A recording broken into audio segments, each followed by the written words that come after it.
हरे Krishna dear devotees, कैसे हैं आप सभी। मुझे आशा है कि आप सब बहुत अच्छे होंगे और श्री श्री राधा माधव की कृपा आप सभी पर हमेशा हमेशा बनी रहे। इस वर्ष का आपका कार्तिक महीने का व्रत कैसा चल रहा है, मुझे कमेंट करके ज़रूर बताइएगा। और इस साल इस महीने में मैंने जो है व्लॉग कोई डाल ही नहीं पाया है और कुछ भी किसी को भी कोई अपडेट भी नहीं दे पाई है। लेकिन पिछले साल जो है मैंने व्लॉग डाले थे, तो आप उनको देख सकते हैं इसी चैनल पर। जो भी नए भक्त हैं वो भी देख सकते हैं, तो उनसे आपको पता चल जाएगा कि कार्तिक मास की किस तरह से तैयारी करनी है और कैसे कैसे कार्तिक महीने में दीपदान वगैरह करना है। और ये जो व्लॉग है वो संध्या का ही व्लॉग है। संध्या आरती जो 6:30 को की जाती है, 6:30 बजे, और उसी की तैयारी चल रही है। तो पहले जो है गौर आरती कर लेंगे और उसके बाद में तुरंत ही हम दीपदान भी कर देंगे। तो दीपदान लास्ट टू लास्ट आप 8 बजे तक कर लीजा कीजिए। 6:30 बजे से लेके 8 बजे तक कभी भी कर दीजिए दीपदान। और दीपदान करने के बाद में या दीपदान करते समय आप दामोदर अष्टकम का पाठ भी किया कीजिए, भगवान के सामने खड़े होकर ही। और दीपदान करने के लिए आप तिल के तेल का या फिर गाय के घी का दीपक जलाएं भगवान के सामने। अन्य तेल जो है इस्तेमाल नहीं करने हैं, जैसे सरसों का तेल हो गया और जो तेल हो जाते हैं वो। तो कैसा चल रहा है आप सबका कार्तिक महीना, मुझे ज़रूर कमेंट करके बताइएगा। और इस महीने की भक्तों को बहुत ही ज़्यादा इच्छा होती है और बहुत इंतज़ार रहता है कि ये जब महीना आएगा तब हम भगवान की और भी अच्छे से सेवा भक्ति करेंगे।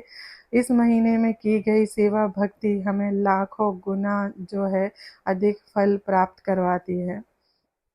तो वैसे तो काफ़ी दिन निकल चुके हैं कार्तिक महीने में, लेकिन फिर भी जिन्होंने अभी तक स्टार्ट नहीं किया है, जिनको पता नहीं है कि कार्तिक महीने में कैसे दीपदान करना है, तो वो अवश्य ही पिछले साल के व्लॉग देख लीजिए। या फिर इसमें भी आप देख सकते हैं कि संध्या आरती करके और तुरंत ही एक दिया लेना है भगवान के लिए और उससे भगवान की आरती करनी है और दामोदर अष्टकम का पाठ करना है। दामोदर अष्टकम में कुछ श्लोक हैं, वो आपको भगवान के सामने गाने चाहिए। आप यूट्यूब पर सर्च करके देख सकते हैं दामोदर अष्टकम कैसे गाते हैं, और गूगल पे भी आपको लिखा हुआ मिल जाएगा, तो वहाँ से कोई भी पीडीएफ डाउनलोड कर लीजिए और भगवान के सामने खड़े होकर श्री दामोदर भगवान की, कृष्ण भगवान की जो है आरती करते हैं और उसके बाद में तुलसी महारानी की आरती करते हैं। तो अभी तो ये जो आरती मैं कर रही हूँ वो जो संध्या आरती करते हैं वो है, और ये जो अलग 2 दिए रखे हैं वो घर के 2 सदस्यों के लिए हैं। तो इसीलिए अभी हम 4 सदस्य हैं घर में, लेकिन प्रभु जी तो बहुत लेट आते हैं, उनका काम ऐसा है। कभी कभार वो आ जाते हैं, उस दिन कर देते हैं दीपदान। और बेटी अभी कर नहीं रही है कुछ दिनों के लिए, जब वो फ्री हो जाएगी तब वो भी करेगी। और मैं और बेटा मनीष हम दोनों करते हैं, तो हम दोनों के दिए हैं। और 2 दिए तुलसी जी के हैं और एक ठाकुर जी का, ऐसे 4 दिए इसमें रखे हैं। तो आपको कन्फ्यूज़न ना हो इसलिए मैंने क्लियर कर दिया है। और क्योंकि दिया जलाने से पहले भगवान की धूप से आरती करनी चाहिए, फिर दीपक से आरती करनी चाहिए। और अगर आपके पास धूप नहीं है तो केवल दिए से भी आप भगवान की आरती कर सकते हैं। तो इसी प्रकार से भगवान की जो है अधिक से अधिक कार्तिक महीने में हमें अच्छे से उनकी सेवा करनी चाहिए, विग्रहों को अच्छे से सजाना चाहिए और अच्छी लाइटिंग लगानी चाहिए, बहुत सारे दीप जलाने चाहिए भगवान के सामने। और कई बार पूछते हैं सभी कि ये जो आप वाइट कलर से भगवान को क्या करते हैं, तो इसको चंवर बोलते हैं। जिनको नहीं पता, इससे भगवान को गर्म हवा दी जाती है और हमें नहीं पता है कि भगवान को कब किस चीज़ की आवश्यकता है। अभी हम उस लेवल के भक्त तो हैं नहीं और पता नहीं शायद कभी बन पाएंगे या नहीं। तो इसीलिए हम उन्हें गर्म हवा और ठंडी हवा दोनों देते हैं, ताकि भगवान अपनी जो है ज़रूरत के हिसाब से उसको ले सकें। तो मोर पंख से हवा करते हैं ठंडी हवा के लिए, और चंवर से हवा करते हैं उनको गर्म हवा देने के लिए। तो अगर आपके पास सुविधा हो तो आपको प्रयास करना चाहिए। और भगवान की सेवा तो हमारे ऊपर है, हम जितने अच्छे से करना चाहें उतने अच्छे से कर सकते हैं। और उसके तुरंत बाद ही जो है हम तुलसी आरती कर रहे हैं यहाँ पे। तो तुलसी आरती कैसे करते हैं उसके भी वीडियो आपको बहुत सारे जो है मिल जाएंगे यूट्यूब पर। वहाँ पर आप तुलसी आरती इस्कॉन ऐसे करके सर्च कीजिएगा तो आपको पता चल जाएगा वहाँ से कि कैसे तुलसी आरती करते हैं। संध्या आरती के बारे में भी आप इसी प्रकार से सर्च कर सकते हैं, तो उसके बारे में भी पता चल जाएगा। और अभी मैं यहाँ पर जो है दीपदान कर रही हूँ, जो कि इस महीने में कार्तिक महीने में ये जो आपको मूर्ति दिख रही होगी यहाँ पर, ये जहाँ पर ये मैया यशोदा भगवान कृष्ण को बांध रही हैं रस्सी से, इनकी जो है खासकर से आरती की जाती है। दाम का अर्थ होता है रस्सी और उदर का अर्थ होता है पेट। तो मैया यशोदा भगवान कृष्ण को उनके पेट के साथ रस्सी से बांध रही हैं ऊखल से, तो इसीलिए उनका नाम दामोदर पड़ा है। और इस महीने में भगवान ने अन्य अन्य बहुत सारी बाल लीलाएं की हैं, इसीलिए ये पूरा महीना भगवान की उत्सव का महीना मनाया जाता है और अन्य अन्य जो है लीलाओं को स्मरण किया जाता है। और बस आप जो है दीपदान देख लीजिए, इसी प्रकार से दीपदान किया जाता है। भगवान के सभी विग्रहों को आप जो है 7-7 बार जो है दीप से घुमाइए उनके सामने, और फिर भगवान के सामने कभी भी कोई दिया धूप बत्ती ये सब पड़े नहीं छोड़ने हैं। वो सब आपको उठाकर तुरंत ही साइड में रख देना है, क्योंकि आरती हो जाने के बाद में भगवान के सामने कोई दीपक वगैरह छोड़ना नहीं है। कोई काम नहीं रहता वहाँ से, भगवान की आरती तो हो ही चुकी है, फिर वहाँ पे कोई काम नहीं है दीपक का, धूप का और अन्य चीज़ों का। तो ये देखिए जैसे मैं पढ़ रही हूँ अभी दामोदर अष्टकम, तो मेरे पास बुक है। आपके पास अगर बुक है तो बुक से पढ़ सकते हैं ऐसे ही भगवान के सामने खड़े होकर, और नहीं है तो आप मोबाइल में से देख के भी पढ़ सकते हैं। और चाहें तो आप यूट्यूब में उसको वीडियो लगाकर और उसके ऑडियो सुन सकते हैं और साथ साथ आरती कर सकते हैं भगवान की। उसे ही दीपदान कहा जाता है। और अगर आपको याद हो गए हैं श्लोक तो आप उनको बोल सकते हैं, वो तो और भी बहुत अच्छा है। तो जिनको नहीं याद है वो इस तरीके से बोल सकते हैं और सभी भगवान की लीलाओं को स्मरण कर सकते हैं। यदि किसी को संस्कृत बोलने में परेशानी होती है तो उसके लिए चिंता मत कीजिए, आपको इनके अर्थ भी मिल जाएंगे। तो वहीं नीचे ही अर्थ मिल जाते हैं, तो उनको भी आप पढ़ सकते हैं अर्थों को। तो अर्थ भी पढ़ेंगे तो भी बहुत अच्छा है, जिनको जो है संस्कृत नहीं आती है उनके लिए। और अभी जो है मैं रसोई में आ गई हूँ, तो अभी हम थोड़ा भोग बनाने जा रहे हैं ठाकुर जी के लिए। तो आज जो है मैं पनीर की सब्जी बनाने वाली हूँ। ये पनीर जो है घर पे ही बनाया था, अच्छा बन गया है और काफ़ी अच्छा जो है सॉफ्ट भी है। और कृष्ण की कृपा से हमारे घर के सामने ही जो है वो गाय का जो है डेयरी है, तो वहाँ से गाय का दूध भी मिल जाता है, दही घी सब कुछ मिल जाता है वहाँ से। तो कोई परेशानी नहीं होती है, ये कृष्ण की जो है कृपा ही है। तो ये जो पनीर है वो गाय के दूध का ही पनीर है और काफ़ी अच्छा और बहुत ही बढ़िया पनीर बनता है। और काफ़ी जो है सॉफ्ट भी बना है, क्योंकि गाय का दूध जो है थोड़ा पतला आता है, इसीलिए इसकी क्वांटिटी तो थोड़ी कम ही निकलती है। तो दही वगैरह भी जो है थोड़ा सा ऐसा पतला होने की वजह से थोड़ा पानी पानी जैसा हो जाता है, लेकिन स्वादिष्ट होता है क्योंकि गाय के दूध से बना हुआ होता है इसीलिए। और यहाँ पे जो है अभी मैंने कढ़ाई में तेल डाल दिया है, रिफाइंड ऑयल है ये। सरसों के तेल में नहीं बनाना है क्योंकि पनीर में सरसों के तेल की स्मेल अच्छी नहीं लगती है इसलिए। तो ये मूंगफली का तेल डाल दिया था मैंने और इसके अंदर हम थोड़ा सा पनीर को फ्राई कर लेंगे। मैं कभी कभी तो पनीर फ्राई करके भी डालती हूँ और कभी बिना फ्राई किए भी डालती हूँ, दोनों तरह से बनाती हूँ। आपने देखे ही होंगे मेरे बहुत सारे वीडियो जिसमें मैंने कई बार फ्राई भी किया है और कई बार नहीं भी किया है। और ये कढ़ाई में थोड़ा चिपक ही जाता है, नॉन स्टिक तो नहीं है ना ये, इसीलिए तो मैंने ध्यान नहीं दिया पहले। अगर लोहे की कढ़ाई रखती तो इस तरह से नहीं चिपकता, उसमें नहीं चिपकता इतना, लेकिन ये स्टेनलेस स्टील कढ़ाई में चिपक जाता है। वैसे कढ़ाई सब चीज़ों के लिए अच्छी है ये, लेकिन बस थोड़ा पनीर होता है तो वो चिपक जाता है इसमें। थोड़ी कैप्सिकम भी पड़ी थी और वो ऐसे ही एक कैप्सिकम थी और मतलब ऐसी हो रही थी ख़राब जैसी, तो मैंने सोचा कि ये ख़राब हो इससे पहले इसको भी इस्तेमाल कर लेते हैं, तो पनीर के अंदर अच्छी लगती है कैप्सिकम, तो वो भी मैंने डाल दी है।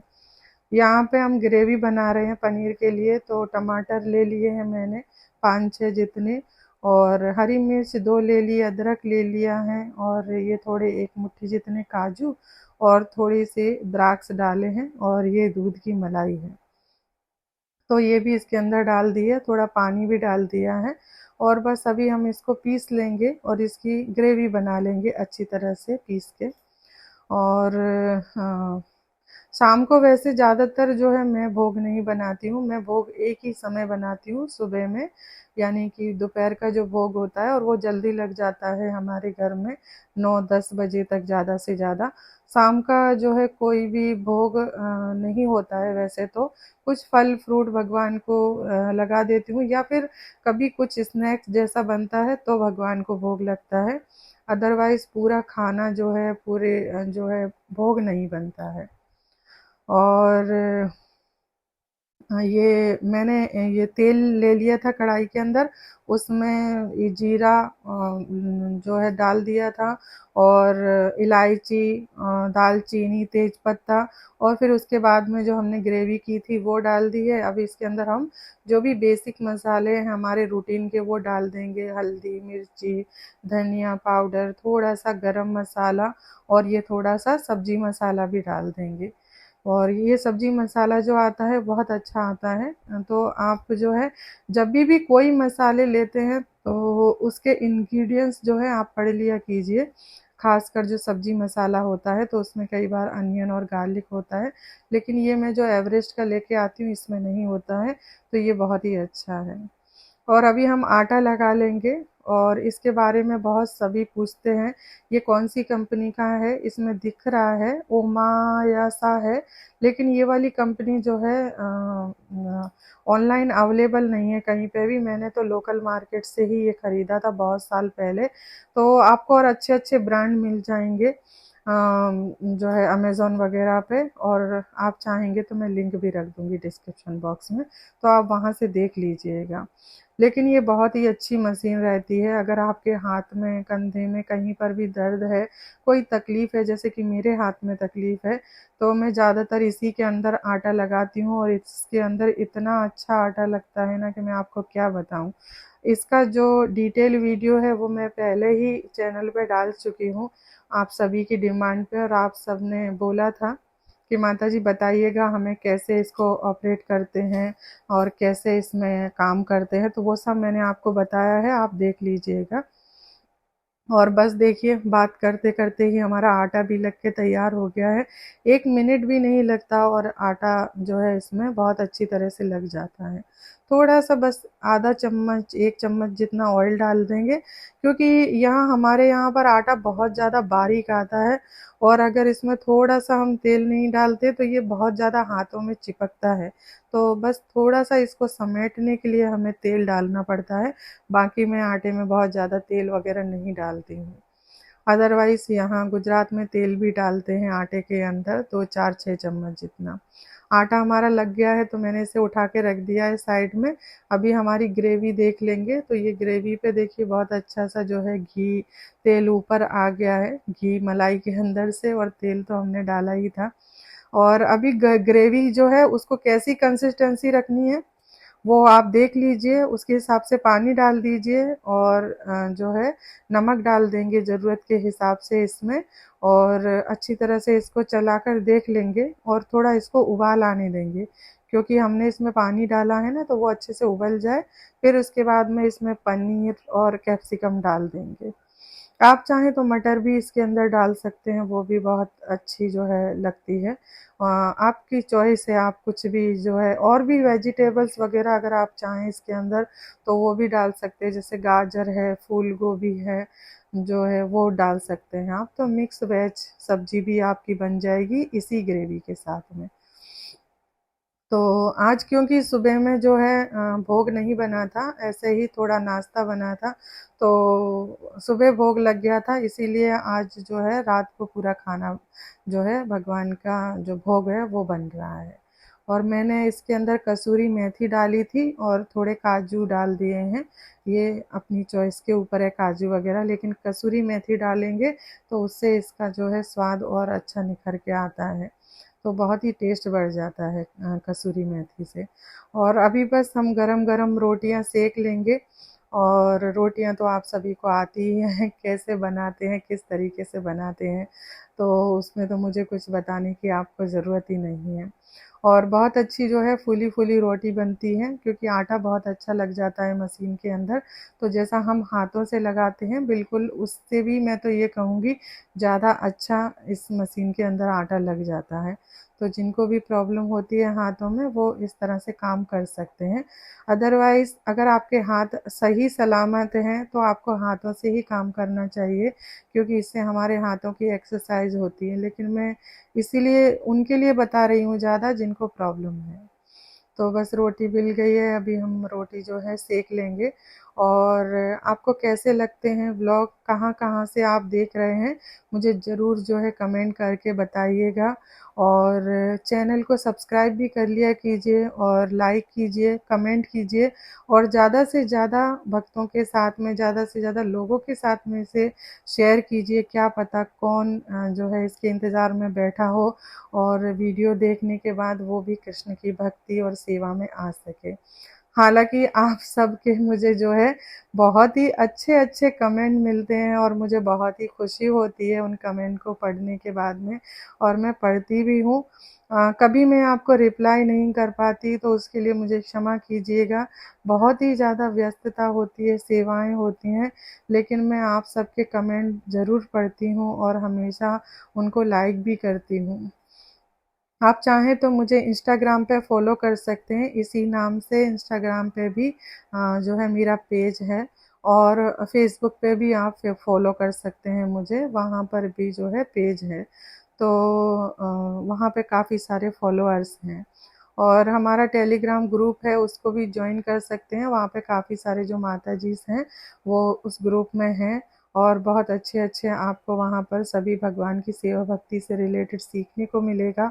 और हमारी ऑनलाइन क्लास होती है रात को और सुबह में, तो वहाँ पर हम श्रीमद् भागवतम पढ़ते हैं और कृष्ण बुक पढ़ते हैं। तो आप भी वहाँ पर पढ़ सकते हैं, आप भी उसमें भाग ले सकते हैं। तो लिंक डिस्क्रिप्शन बॉक्स में मिल जाएगा, आप उसे चाहें तो जॉइन कर सकते हैं। और हम सबके साथ में मिलकर आप भी जो है पुस्तक भगवान की पढ़ सकते हैं। दामोदर मंथ में वैसे भी ज़्यादा से ज़्यादा जप करना चाहिए, ज़्यादा से ज़्यादा भगवान की बुक्स पढ़नी चाहिए और अच्छे-अच्छे ठाकुर जी को भोग लगाने चाहिए। यही भगवान के प्रति हमारी सेवा होती है, तो इसका हमें लाखों गुना अधिक फल प्राप्त होता है। भोग तैयार हो गया है, अच्छी तरह से घी लगा दिया है रोटियों में, सभी में तुलसी जी के पान रख दिए, अभी हम भगवान को भोग लगा देंगे। भोग कैसे लगाते हैं उसके वीडियो पहले से ही इस चैनल पर हैं, तो आप वहाँ जाकर देख लीजिएगा, जो भी नए भक्त जुड़ रहे हैं उनके लिए है। और हरे कृष्णा, धन्यवाद आप सभी का, हरि बोल।